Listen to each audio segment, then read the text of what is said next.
మనిషి దూరంగా ఉన్న మనసు ఎప్పటికీ మీ దగ్గరే ఉంటుంది అంటూ పవన్ కళ్యాణ్ అనారోగ్య పరిస్థితిపై కుమిలిపోతూ కనిపించేసిన రేణు స్పందన. అందరికీ తెలిసిన విషయమే. ఇప్పటికే పవన్ కళ్యాణ్ ఒక పదవిలో మంచి గుర్తింపుని అందుకుంటూ దూసుకుని వెళ్ళిపోతున్నాడు జనసేనలో. అయితే ఇటీవల జరిగిన కుంభమేళాలో అయితే స్థానయాత్ర చేసేందుకు మూడో భార్యతో కలిసి అలానే తన రేణు దేశాని కుమారుడితో కలిసి అయితే వెళ్ళడం జరిగింది. అక్కడ స్థానం ఆచరిస్తున్న సమయంలో పవన్ కళ్యాణ్కి సంబంధించిన ఫొటోస్ని మీడియా వాళ్ళు క్యాప్చర్ చేస్తూ వచ్చారు.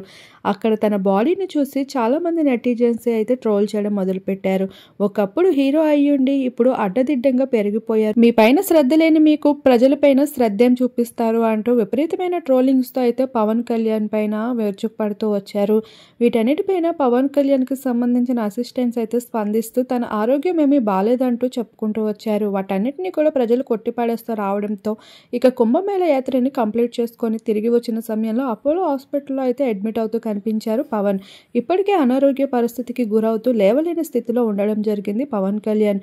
ఇదే విషయం పైన కుటుంబ సభ్యులు ఒత్తిడికి గురవుతూ అలానే భార్య అయిన రేణు దేశాన్ని సైతం స్పందిస్తూ వచ్చేసింది. అయితే దూరంగా ఉన్నప్పటికీ కూడా ఒకప్పుడు భర్తే అని, ఆ భర్త ఎప్పటికీ తన మనసులోనే ఉన్నాడు అంటూ చెప్పుకుంటూ వచ్చింది. ఈ మాటలు విన్న పవన్ ఫ్యాన్స్ అయితే ఎంతగానో ఆనందిస్తూ పవన్ కళ్యాణ్ త్వరగా కోలుకోవాలి అంటూ కామెంట్స్ చేస్తున్నారు.